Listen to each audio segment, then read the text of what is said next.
Good morning, all friends. On behalf of Crafts Council of Telangana, I welcome our speaker for today, Dr. Madan Meena, our members, and all the friends who have joined us for this very interesting talk. It is a great honor for us to have Dr. Meena here today.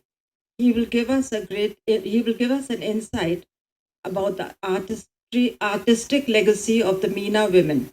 He has been documenting Meena women's art across 100 villages in eastern Rajasthan and how they have preserved the tradition of generations. Today, he is going to explain his journey of the past 25 years. We are waiting impatiently to know more about the women of the Meena tribe. Thank you very much for taking out time for us, and I'm sure it will be a very interesting PowerPoint presentation. Thank you everyone for joining today, and I hope you enjoy. I'm sure you will enjoy this talk. Thank you. Professor Madan Meena, we've been talking to for the past over a year. He's an authority on, every time I talk to him, I see a different facet of him. From brooms to pottery to textile to music, there's a broom museum also somewhere there, which he has kind of curated. And he does poetry, oral traditions, everything. And he was kind enough to bring these 6 pieces of art and showcase some examples of the Meena art from his personal collection. And we are privileged to have them grace our walls for this small window. This show had also traveled with him to Brisbane in 2013. Going forward at CCT, we hope we have Professor Meena here, each time giving us a different talk on an interesting subject and giving us insight. Please, sir, come in. And I'm happy that it's a good occasion today, being a Women's Day. And I'm so much humbled to see Kamla Devi Chattopadhyay's photograph when we inaugurated this. I think she's the lady who has inspired many of people, persons like us. She still stands inspiration, though I never met her, but her work has inspired many people like me also. So to begin with, I remember that when I was doing these exhibition in 2002 to 2005, these has been traveling exhibitions. We went across all of India. We started from Delhi at IIC, then went to Bombay, NCPA, went to Bharat Bhavan Bhopal, then to Bangalore at Chitkala Parishad, and then finally to Australia, two places, Brisbane and Grafton. I had to shut down those exhibitions later on because of some reasons. And on the request of Mr. Arjun, I had taken them out after 2 decades.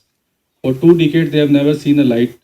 They were just all packed up, and I never thought of showing them again. But this was his humble request that I should bring them and show them in Hyderabad to people. So I think big applause to him that he has been continuously in. Yeah, thank you. To begin with, this is all women art, and people used to say Madan Meena. Meena means is your wife's name. मैंने कहा no, it's a big tribal community from Rajasthan. They are also in parts of Madhya Pradesh and some in Uttar Pradesh also, but it's a second largest tribal community after the Bhils in Rajasthan. And this particular art form is from east of Rajasthan, which is adjoining to Madhya Pradesh. So you can imagine this is an area which is all around. If you've heard of this Ranthambore Wildlife Sanctuary, all these villages are around that region. So the work started in 2000 when I was awarded this fellowship from UGC after qualifying my post-graduation MA painting. I got a UGC JRF and SRF fellowship. I decided to study this particular art form. Why? Why just this art form? Why not other? I could have picked up other subjects of fine arts because I studied in fine arts. I might have picked up some classical arts also, but I chose this one because in my childhood when I was growing up, my father got into job into railways. I saw the mud house being broken down in front of my eyes. And before that, I have seen this art being practiced by my aunties, my sister, my mother herself, and my grandmother. They all has been doing painting, and it was a beautiful house. Every year during the Diwali festival or some other ceremonial occasion in the house, paintings were done at least 2-3 times in a year. But after that, because as money comes, as prosperity, it's just not a prosperity, but that was a time when to show yourself to be more civilized, to show yourself to be more rich or to be more educated. A concrete house became a symbol, metaphor of that. So everyone wanted to have these concrete houses, and even the women also were fed up because what happens post monsoon, they have to repair these houses, and it takes almost 2 months time. So if the house is a mud house, people are not ready to give their girls, to marry their girls in those houses, because that will require a lot of labor work to maintain those houses. So slowly, starting from 2000, when I saw this was at the peak, I think I was lucky when I saw this art form. It was at its peak actually. It was so much of experimentation, so much of diversity I saw, which I'll share you through these pictures. But why? So this is the reason that I chose this art form, and another reason was that in my whole study of fine arts, I didn't come across any single art form which was taught in the college. We studied Indian art history, we studied Western art history, but there was never a single mention of any vernacular art form from India, from any other place, not even a tribal arts from Africa or from anywhere else. So we don't have space for this in our art education, which is very, very sad, because this is our identity. This is what we are actually. Na? So we are not being taught our own art, and we are just studying some other art form, which is good, which is necessary for to come up as an artist and to come up as an art historian. Those art forms need to be studied. The history of art has to be studied, but they should also find some space, and particularly right now, because almost all of them are just fading, they are just languishing. So I give you one example that in Rajasthan, because I also work in folklore and other subjects also, the first Rajasthani dictionary, how it was made. Now I'm going to the text, this is visuals, line, I'm going to text now. So the first Rajasthani dictionary was made by Sitaram Lalas. He was a teacher, he was a government school teacher. And every day he used to give 10 slips to his students. You take them, go to your home, and collect 10 words from your mothers, not father. Collect 10 words from your mother. And it took him again 20 years to collect these, and they were big, big boras and sacks of these parchis. And after retirement, he compiled a dictionary out of that. So, who are the carriers of language? Women. Who are the carriers of these tradition? Women. So this is two important things that I learned, and that is why we call mother tongue also. No? Why mother tongue? Because mothers are carriers of language. Because this work happened in Borunda, a village where Komal Kothari and Videdan Deta, they set up a Rupayan Sanstha organization in Borunda. And that was in 1960s. And then they started a printing press, and there Sitaram Lalas was also there. So he started working on Rajasthani dictionary. So that's how Rajasthani dictionary came up. Now coming to this one particular art form, which I do not know how to name till so far, but it has been 25 years when I started working with this. And I worked for 20 years continuously on this till COVID came. My PhD finished, I submitted thesis, a book was also published by Tara Books later on.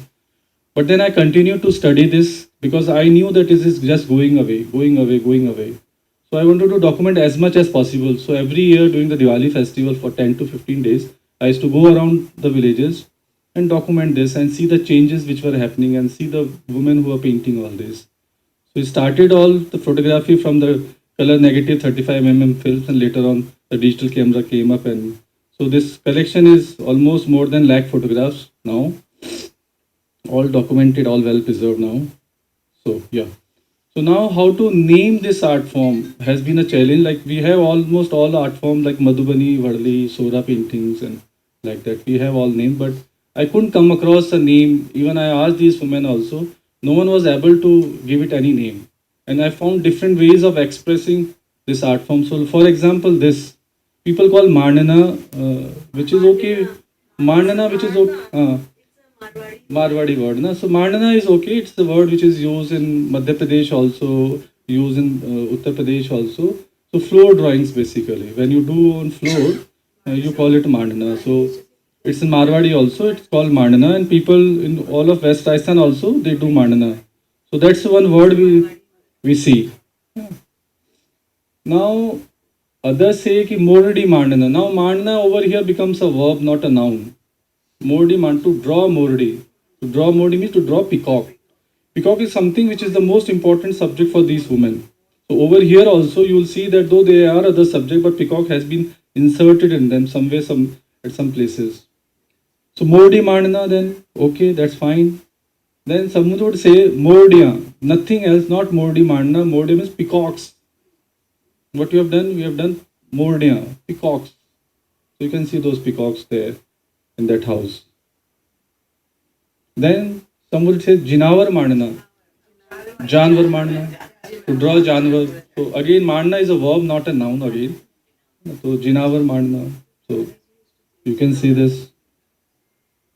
Then there are relief work also, not just painting, not just white on geru surface, but also just done on relief only. So they will say gyar ka mandna. Gyar means mitti. So mitti ka mandna.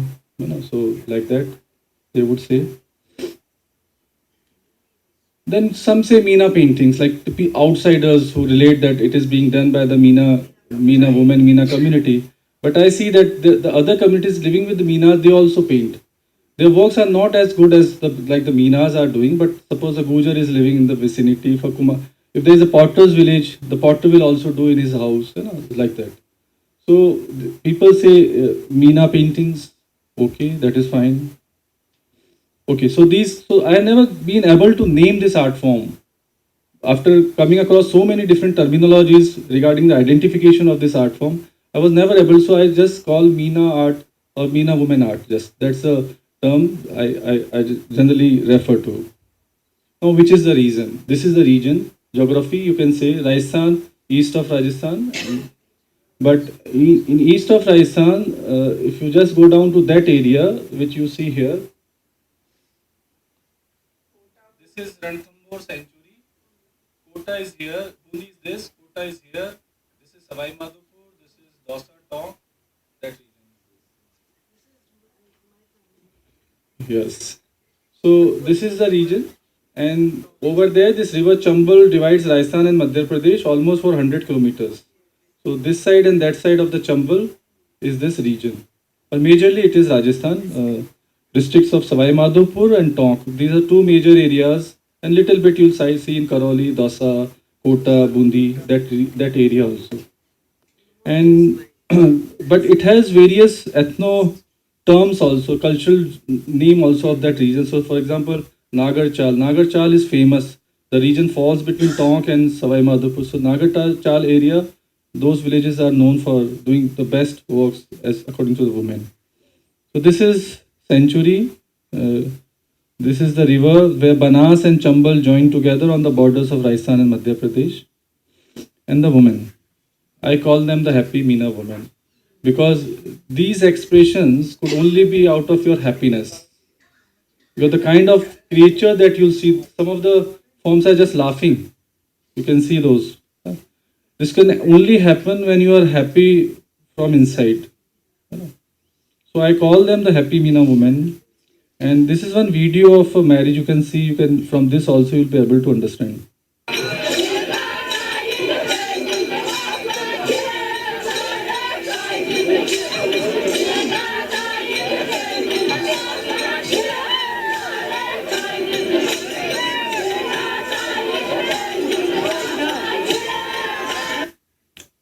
Now, these women are just not the painters.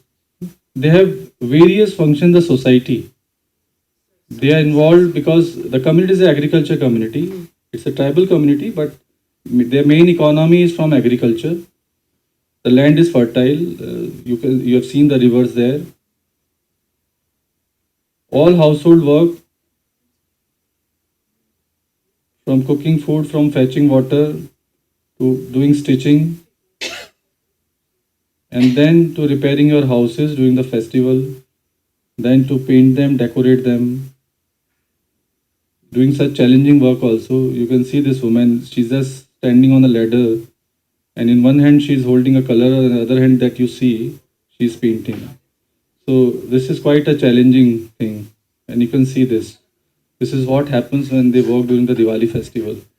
So I read this biography of this Leonardo, sorry, Michelangelo. So people used to tease him when you come out from the studio as call him snowman, snowman, because he was always working in marble. Our women are also not less than that. So now what is this? This is aesthetic choice rather than ritualistic compulsion. Because many of the art form that you see like Madhubani, it's a ritualistic painting. Pithora from Gujarat, it's a ritualistic painting. Worli has been a ritualistic painting. Now it has become completely decorative. So it is necessary that you have to paint. It's necessary because it's a part of a custom. It's part of a ritual. But here there is no compulsion for that. There is no compulsion that you have to paint, but still they are painting. So this is something. It is their choice. This is their aesthetical choice. They want to express, and they want to be the best painter in the village. That is another thing. Because whenever I have entered in a village and tried to ask any woman that can you show me the best house, the best decorated house in this village, they will always say, "मेरे ही सबसे अच्छे हैं." I am the best. I am the best. Everywhere they would never say that there's another house in the neighborhood who might have done a better manna than her, but she will always say, "Mine is the best. You come and photograph." And they were so welcoming. Matlab, all these women, they were so welcoming that they will open up their houses, allow me to take photographs, also in the interior of the spaces, in the rooms also, and feed me also. If at the time was a lunch, they would definitely not let me go without having lunch. They was just great. Matlab. See, such a challenging work just before the days of Diwali, and they're all assisted. It's just one person cannot do this work. All the women of the house has to get together. See, color I'll come up. I'll come up with that. This is front of the house. This is side of the house. This is where they keep their water pots. This is their staircase. You see any corner. This is inside the room where they have a little niche and their gods, small temple they have built. This is their courtyard. This is their granaries where they store their food, their harvest. Work in clay. The car ka mandana that I took. This is unpainted, so you can see the details here. And done by a girl who was only 12-year old. See the granaries. These are all granaries of different sizes for different purposes. Some has bajra, some has makka, some has this wheat. This is a male quarter. The house of the structure is something like this, that at one corner of it there is a male guest room which is meant for the outsiders. So it will not have an entry inside the house, inside the courtyard. So this is such a well decorated, just see with the relief painting, this relief mandalas.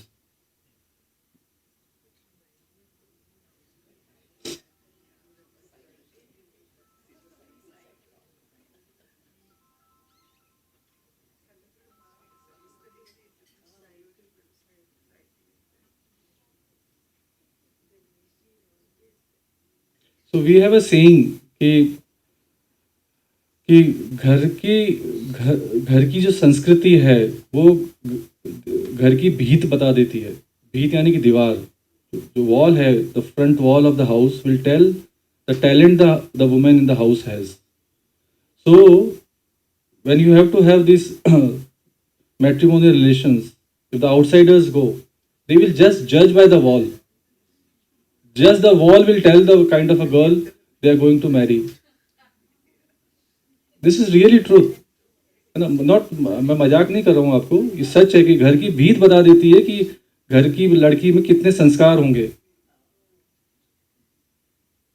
This is to keep fodder. हाँ, this is the place where they clean their utensils.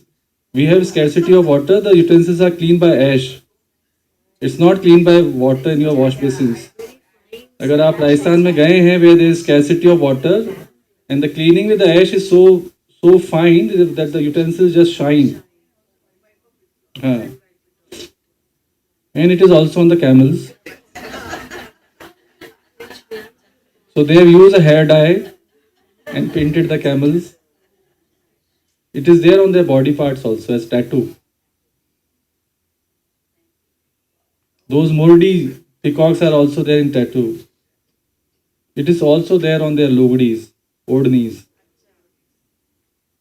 They have done applique, same odnis, done with Gota. So, when this book published by Tara Books was released in London, and they invited this famous art critic John Bircher, very senior art critic from UK, and he saw at these works, and the word he said that we have walls where the intruders cannot climb inside, we have walls for jails, we have walls for our houses to protect from outsiders, but these are the walls of welcome. That is the word he used. These are the walls of welcome. So, and you will see this. If you see a village from the outside, it just looks like that from a distance. It looks like this from a distance. And as you enter, it looks like art galleries. These are open art galleries. Just see this. The lanes and places will look like this. Who would not like to go inside this house? That's Govardhan Puja, yes. This is just next day of Diwali. So you can see Govardhan also here. So the house is completely ready. But just on the day of Diwali or the next day of Diwali, if you go, you'll see this. It's completely ready by the Diwali time.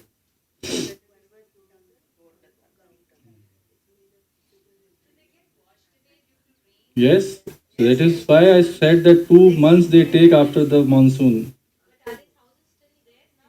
I'll come later on to that also. All questions at the end. Just enjoy this. So these are nurturing walls. This has been a title of the book that Tara published, Nurturing Walls, because you can see that all the creatures are there. Their babies are also there. They are not without the babies.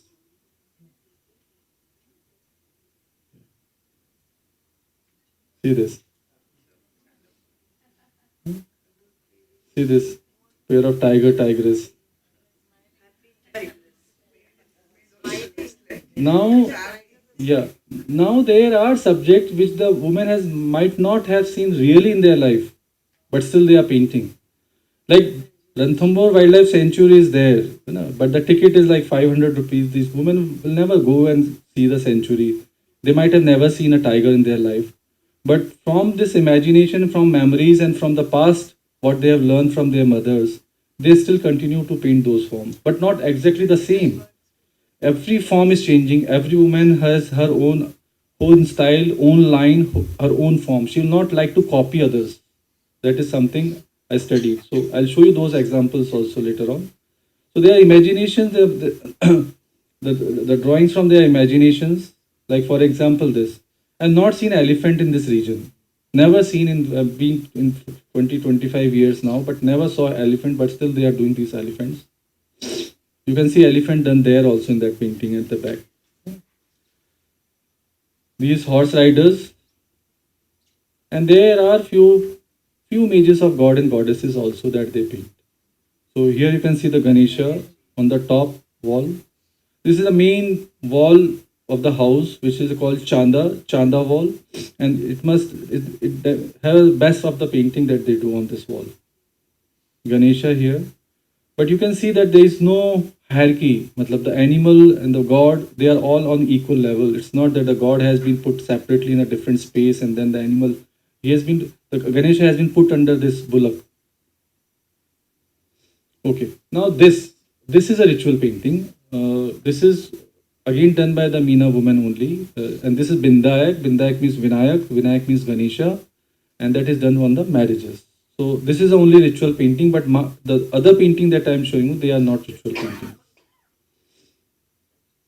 There is Hanuman also, again on the side wall somewhere, and there are representation of their ancestral deities also, but not as that they are worshipping them, but it's because they are installing their images in stone and all that, they are worshipping them.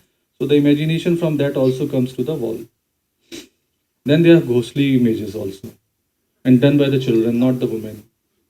So what happens, like जैसे होता है ना, गब्बर आएगा सो जा बच्चे, तो हमारे यहाँ डराते हैं कि हाबू आ जाएगा सो जा, हाबू आ जाएगा सो जा. Now what is habu? What kind of a ghost habu could be? And it's just a name. So you can see the face which has mustaches and four legs.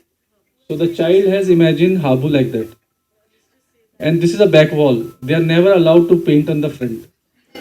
So the children will just steal some color from the mother. They'll go back to the house, and then there they will do all sort of experiment. They will write their name, their class also, this and that class, this standard. They will write their brother sister's name also, mother's name also. So he has painted this habu over here. This is habu. Now see this life-size self-portrait. Back of the wall, not on front. And he has written his name. Surgyan Meena. He has written his name also, and he has made this Diwali fataka anar banaya usne side mein, and then flanked by two peacocks on his sides. So he has included the two images from his mother, the two peacocks of his mother, but he has expressed himself like that. Surgyan Meena. So this is all that happens. They might have been to circus, so you can see this a man standing between, taking care of these two tigers. So these images also I've seen. Now another very interesting imagination that I've seen, and then compared this from the prehistoric rock paintings, is this X-ray images. How they can imagine what is there inside the body of the creatures. So here you can see peacocks, and then there are two peacock babies inside, maybe eggs. Just simply their chicks are there inside those eggs. So this is their imagination, how they imagine. So that same imagination from the prehistoric time is still coming to this time also. Here also in elephants, you can see. The baby elephant is there inside the body.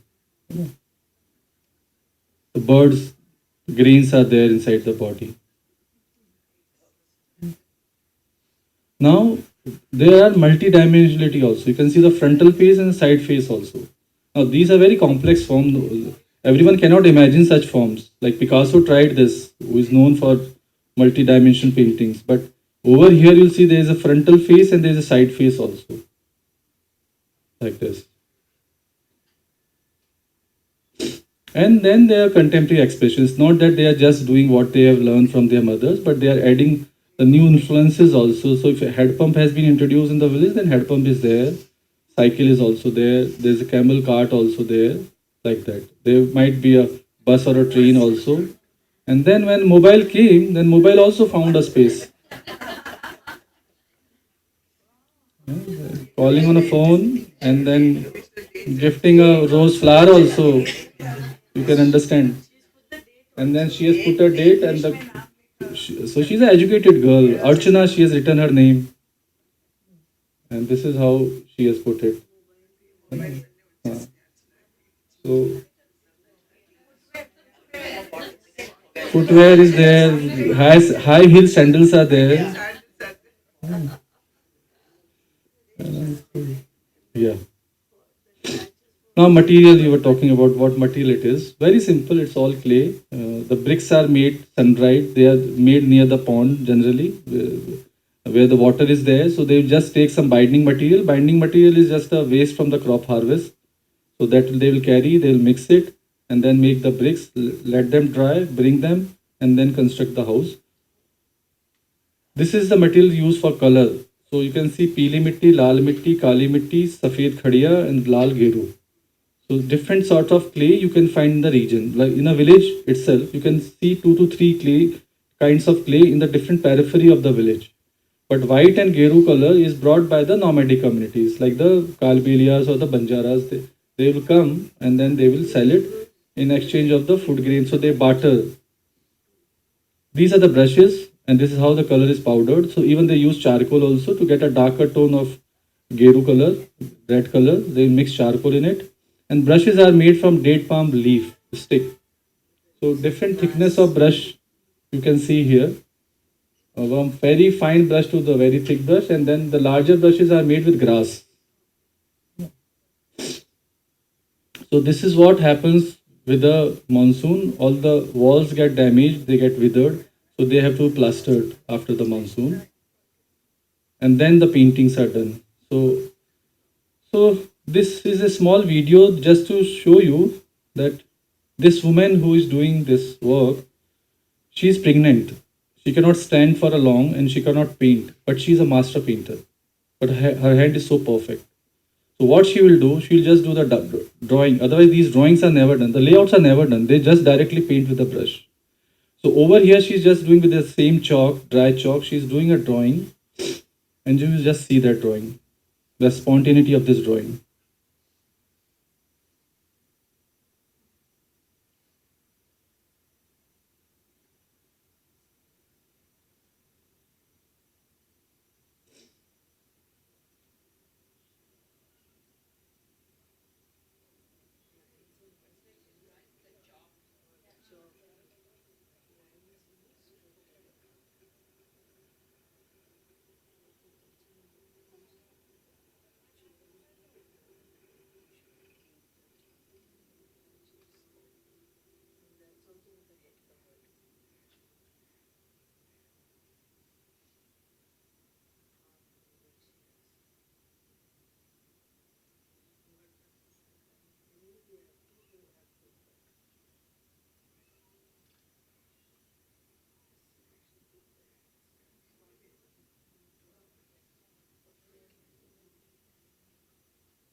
Right and left both. She's using both hands.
But it's a leaf. It's a pan ka patta.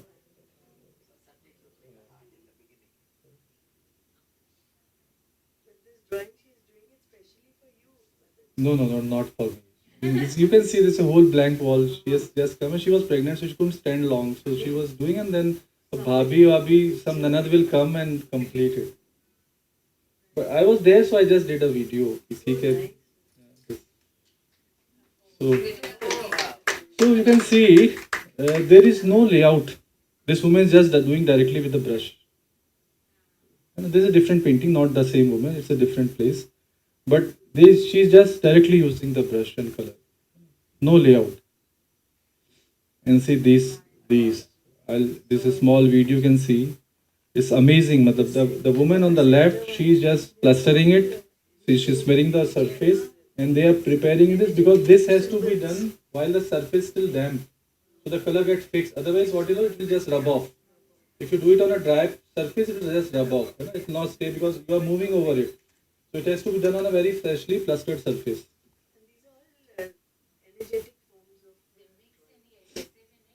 Pardon? No, no adhesive. Nothing. It's just clay and water.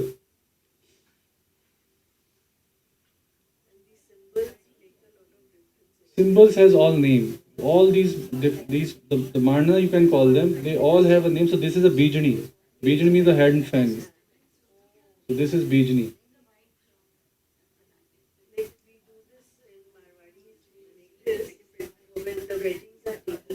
Uh-huh. Are done. Yes, yes. all paglia and mukut and all. So there is no brush in it. You have to notice this carefully. There is no brush being used. The fingertip is being used. So they dip the cloth and then they will squeeze it slowly. The color will flow and just with the tip of this finger they do, no? Same. Kalpana. Huh.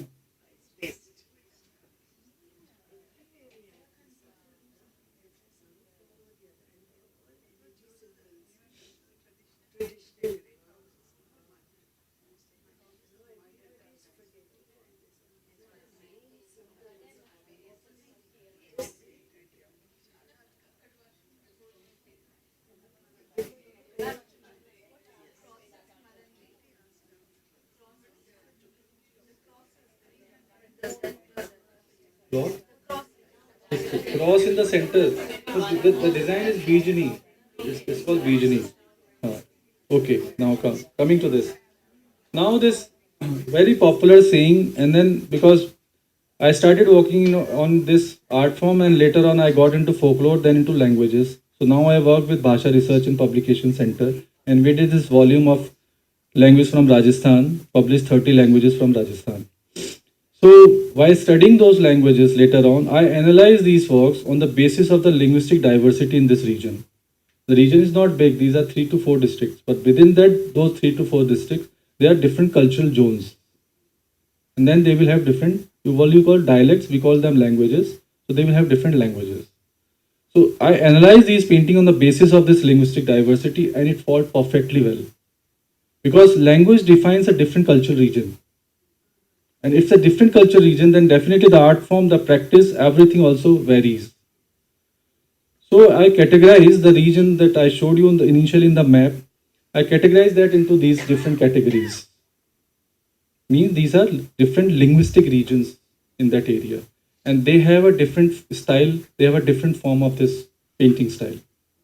So like if it is Savai Madhopur region, which is just near to Savai Madhopur, then further going to Unyara, which is 25 kilometers from Savai Madhopur, then going to Tond, Jastana, which is another direction from Savai Madhopur, 20 kilometers again. Then Nayagaon, Indergarh, which is further south of Savai Madhopur, 20 kilometers, 25 kilometers. Kota going to 140 kilometers away from there. Then Choru Pachala, 30 kilometers, Nivai, like this. So you see all this stylistic diversity also in that region. And even if you come to this Udaipur region also, which is very, very far from this region, the style reverse. It's the paintings are done with red on white surface. The same community, the Meena community. But the style changes, the material changes, the form changes. Yeah. Yeah. So I'm sharing one thing over here. I'll share you a couple of photographs of one house, one wall, taken over the years. And you see that it changes every year. Because one year the mother might have done, maybe the next year the mother has again done, but she'll change the subject. If her daughter has done, if her daughter-in-law has come in, she has done, it will change.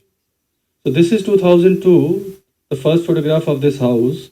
Village is Lasadia. So you see the peacocks here in the corner, and then see the same wall is here again. Okay. Again the same wall is here. The peacocks has changed. Again the peacocks has changed 2006, 2008, 2012, and 2013 the house was gone. So I do not have, I have been, till 2018 I visited all these villages regularly, but I couldn't find this house after 2013. So the house was concrete. Okay, but you see the big diversity that they have, the imagination they have, they do not want to copy. Now, most of the tribal art form that you'll see, they are all copies and copies and copies. Nothing interesting is happening. Very sad to say this. They are just copying their earlier people, and people who are commissioning also are asking them to copy. So there is no spontaneity, there is no imagination, there is no creativity. It's just production. Okay. So now coming to this, it's a collective culture, because it's coming from so many generations, coming from history, so many people involved together to complete one art form. But it has an individualistic restriction also. There might be a girl who is painting, and then her mother might be painting alongside with her, or another sister is painting, or sister-in-law is painting.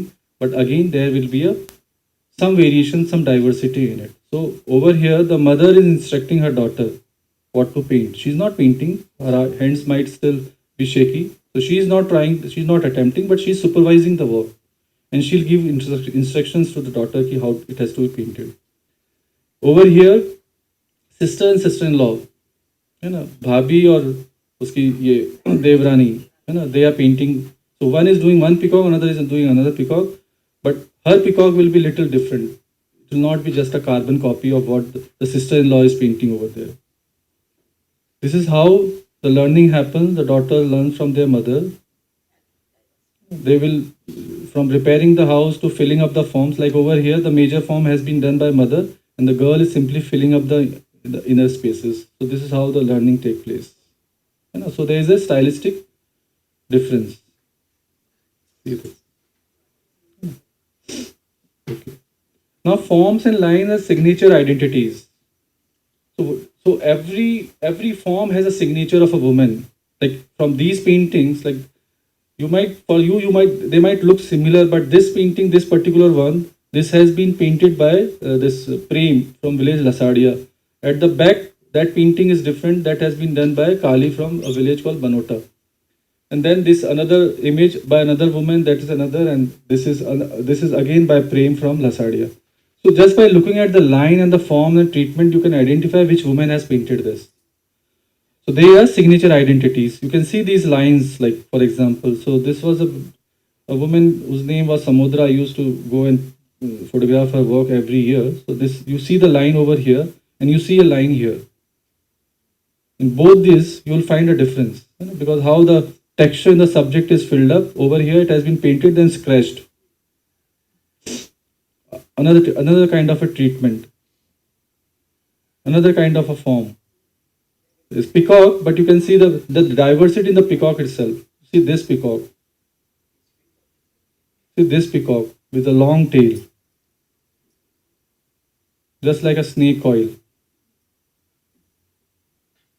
like a jharna, like the waterfall. A very fat peacock. A peacock which is made just by geometry, just like a formula, how you can do a peacock. Where the peacock has become very, very abstract. You can't, it takes time to identify, yes, this is a peacock. Then peacocks inside peacock. They are peacocks inside the body of peacock. Peacocks as big as 15-20 feet. More peacocks. So all these peacocks are their signatures, what I say. They do not name, they do not write, but the peacock can tell you, the drawing can tell you who is the woman, who is the artist. So more peacocks, more peacocks, more peacocks. And the proud the woman has, यह मोरनी काली बनाई है. The painter of this peacock is Kali.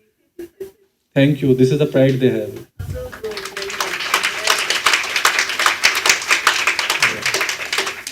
Now I am happy to take the questions, whatever questions you ask. Very good question. They just sit on this chai ki thadi and just chat political things. Nothing happen. They just waste their time on these tea shops. हाँ निवारी खटिया, अब तो कुर्सी आ गई है plastic की. वो चाय वाला उनको कुर्सी देगा, बैठ के दिन भर गप्पे मारते हैं, कुछ नहीं करते. They were all disturbing characters for me in the village. All of them, they will, whenever I used to enter the village, they will have maximum questions. The women will never have questions. They will just welcome me कि अरे आइए खाना खाइए, बिना खाना खा के आप नहीं जाओगे, कहाँ से आए हो. But these men क्या करोगे? पैसा कमाओगे, बेचोगे इनको आगे ले जाके. So they had all doubts. The men always had doubts. Where the women were very welcoming.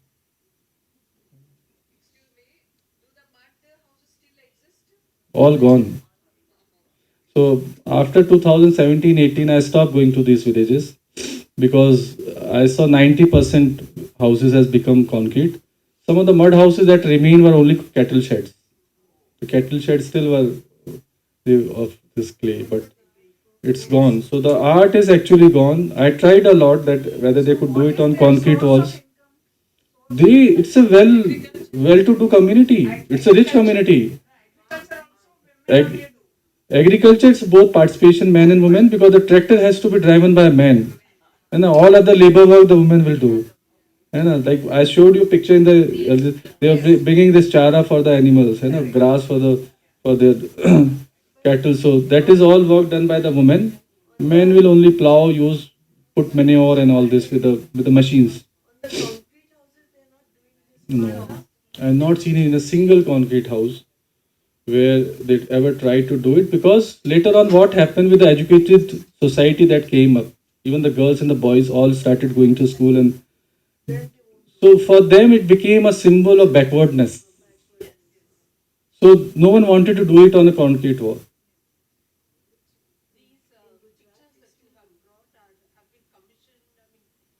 So so this happened when I was going through these villages from 2002 to 2005. 2005 I submitted my PhD, and then I saw that these are the best women in the village. They had the best hand.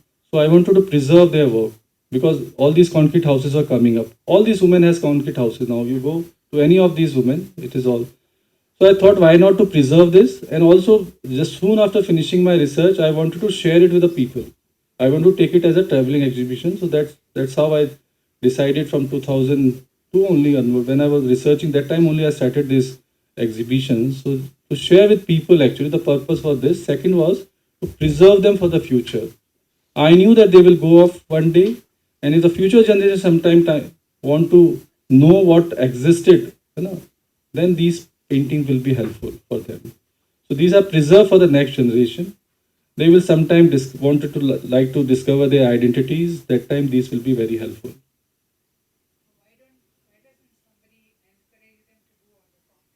Many people ask, when I was doing this exhibition, I used to get all different kinds of calls to farmhouse, to Indira Gandhi International Airport in Bombay, to everywhere. I had many from the big to small people, all these invitations, can you send?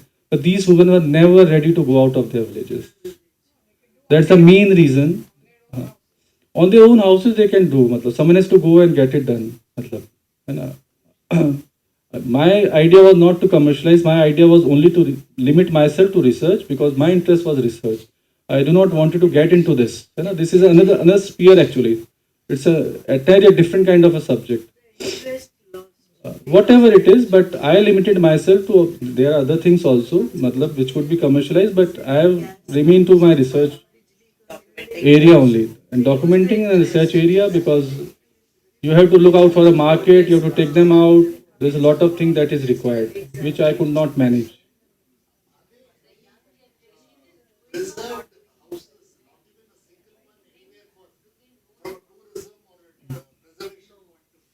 See, tourism has never been easy in these villages. No one has ever tried to, though it is just next to Ranthambore Wildlife Sanctuary, and no one has ever tried to take people to this, because for the outsiders it is still a trouble. Unless until you are not known to the village, the entry is not welcomed. I was only welcome because I came from the same community, and I had my some relations from some of the near villages in that area, that I am a Meena coming from this area. So I got a very welcoming from them. But if an outsider goes, then there will be a lot of doubts actually. And now when I go to these villages, no one even allowed to photograph. Even if they know me, then also they will not allow, because they fear of this social media thing, that how the photographs can go viral and how it can just spoil their image also. So now in the present situation, you can't even take a camera. You can't even carry a camera in the villages. So this opposition started when I was doing this 1780s. All these educated kids came up, and then there were so many questions. Why you want to do it? Kya karoge iska? I had to stop. And also the concrete houses has come up. That culture no more existed. That welcoming nature was gone actually. I tell you, with the education, that attitude has completely changed. It is no more welcoming attitude that I received when I was walking on it. So that's uh, So these women has traveled to all these exhibitions.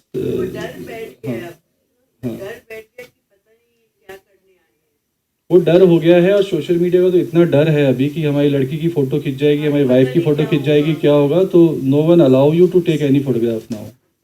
अभी नहीं खींच सकते आप photo. हाँ, अभी बहुत मुश्किल है फोटो खींचना.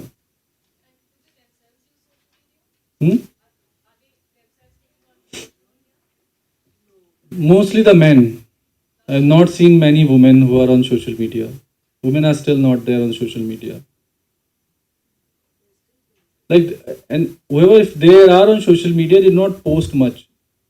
Like, I see my wife, she's educated, she's in a job, works in a government, but hardly she posts anything. She generally share my post, that's all. That's all.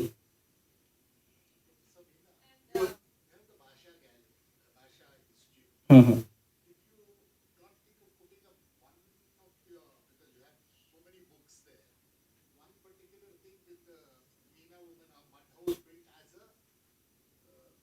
Prototype. Uh. See, see, we have these mud houses in one of the museum, which is Udaipur Shilpgram, designed by Hakusha. That is one place. Another is Indira Gandhi Rashtriya Manav Sangrahalaya in Bhopal, which has all these tribal houses.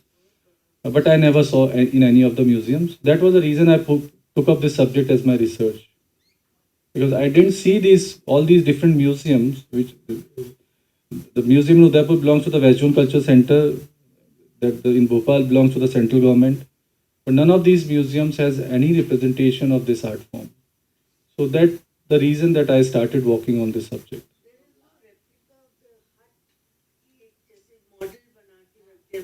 So we did this when I did this museum of brooms in Jodhpur, when Komal Kothari invited me to do this. His invitation to me was only for the reason that he wanted at his museum just to be like a Meena house. And so when I exhibited in 2002 in Indian Transition Center, and when he came to know this from Kapila Vaisfine, that this boy has done, because she opened the exhibition at IIC. So she said that one boy from East Rajasthan, because Komalda was working in West Rajasthan, Marwar, Jodhpur, and I come from Kota, which is East Rajasthan. So we never interacted, we never met, and this was my early days of education.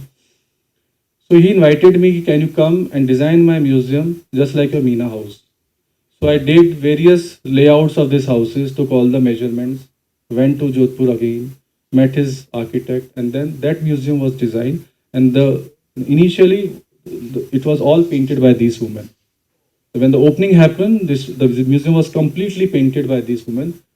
So, but that was not an easy thing. My sister had to go with these women from Saimadu to Jodhpur, to take them to Jodhpur, stay with them, and then return. And then there were so many phone calls during the day.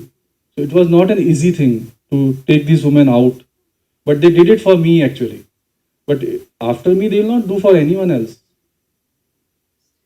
So that's a big challenge, मतलब ना कि ठीक है आपने एक बना लिया, but now those paintings have washed out. It has been more than 10 years now to that museum is. So they get it done from the local women now. So the local women are whoever are there in the nearby villages, they paint it now. But earlier in the first initially the opening they did, the same woman did the painting.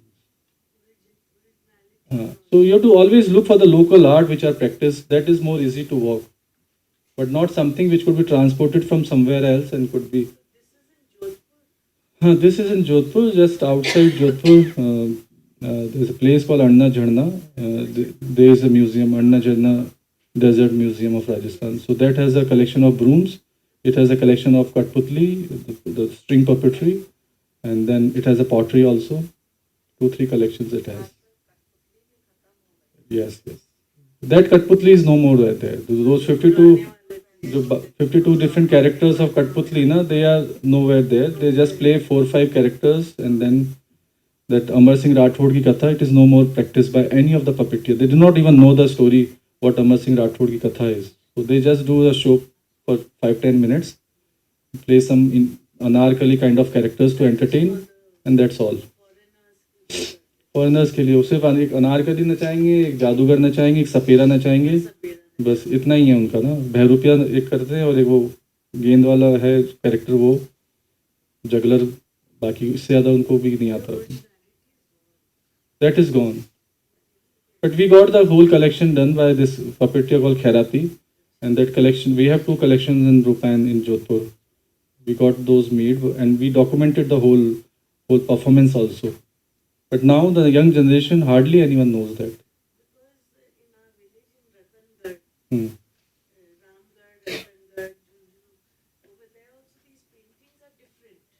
Those are murals basically. Those are murals, fresco. They are frescoes done in this Alagila technique, which is Jaipur fresco technique. In your Havelis, that's entirely a different subject and different material altogether. It's done on lime surface with these mineral colors.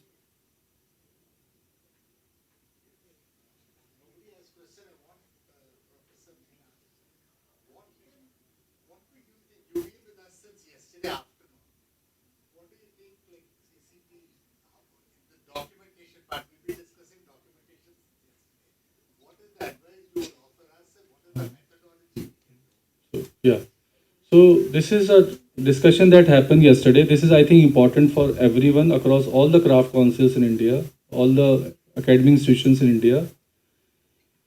Why I worked on this art form? Because this was not featured anywhere. It was not featured in any museum. It was not featured in any books also. So I worked on it. Like that, there are many art forms which exist and they are languishing.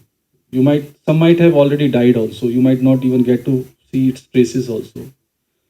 So there is a very important urgent need, and that urgent need is to do a survey of crafts across India. Not just the popular craft which has been published, which you can Google and you can find their artisans. The artisans have artisan cards. I'm not talking about them. They are not even 1%. The craft people that you see in craft field, they are not even 1% of total craft that India has. Similarly, my organization, Basha Research and Publication Center, did this big survey to at least know how many languages exist in India. So Dr. Ganesh Devi started this initiative, People's Linguistic Survey of India. We documented 780 living languages in India. Now, no government institution has done this work. The NGO did this work, just with a small amount of just 1 crore rupees. Orient Black Swan in Hyderabad has published all those volumes. I did the Rajasthan volume myself. So similarly, there is an urgent need to do a graph survey. Very important because if you do this survey, it will help in policy making. It will bring up some of the craft. It will highlight those craft. The academic institutions can take up the development of those craft. The craft councils can promote those crafts. And at least this has been our heritage basically. It's everyone's responsibility to preserve this heritage. This is our identity. I see that the whole world one side and India on one side, having such a rich cultural heritage. So I think we as organizations, it becomes our duty also to at least have this survey, put all these craft together. You can start with Telangana right now. With some of the institutions, I can suggest you like Jaipur has a Institute of Craft and Design. This could become their classroom project also, or maybe a separate project also for them. Or some institutions locally in Telangana could be involved in it, could be NIFT Hyderabad could be involved in it, or maybe any other institute. And with very basic training, you can get all this done. You can just prepare a template for the language survey. Also, we prepared a template, and that template was taken, and 3,500 people contributed to that survey. And people like the people who work in villages, like the Patwari or the Gram Sevak, to the teachers, to the professors, to the linguistic professors, everyone was involved in that project. From top to bottom, everyone was there in that project. So like that work could be given, could be distributed like this. Maybe to the craft persons now, they are educated. The template could be shared with them. Let them document themselves. We can train them. We can do a workshop. So the training can happen for a day. They can go back in the field. They can come cover those templates. Come back. We can refine the data, and then we can publish this. So I think this is something which is very urgent, should be done.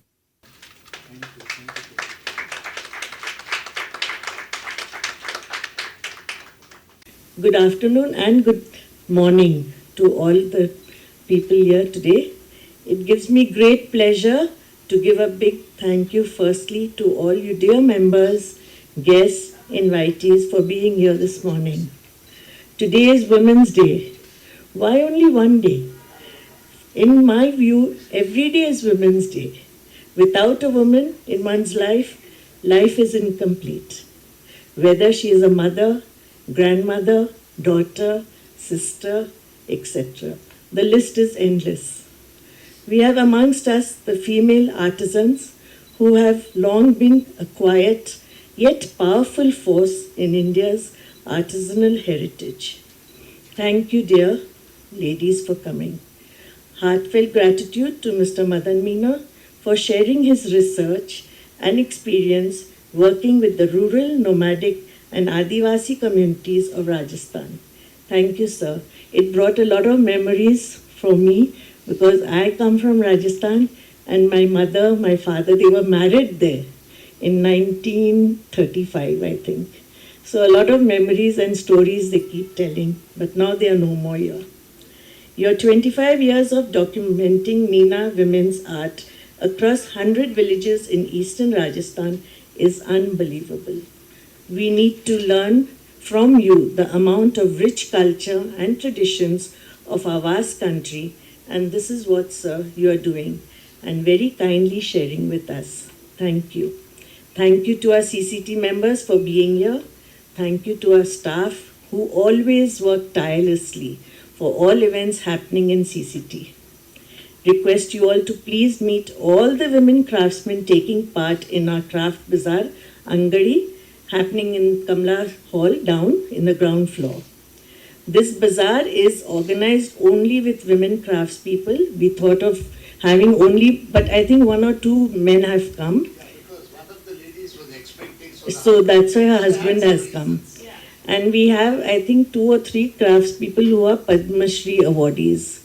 So please go down and see all of the handiwork which they have tirelessly done and very, they really packed all the stuff I was seeing yesterday when they were unpacking.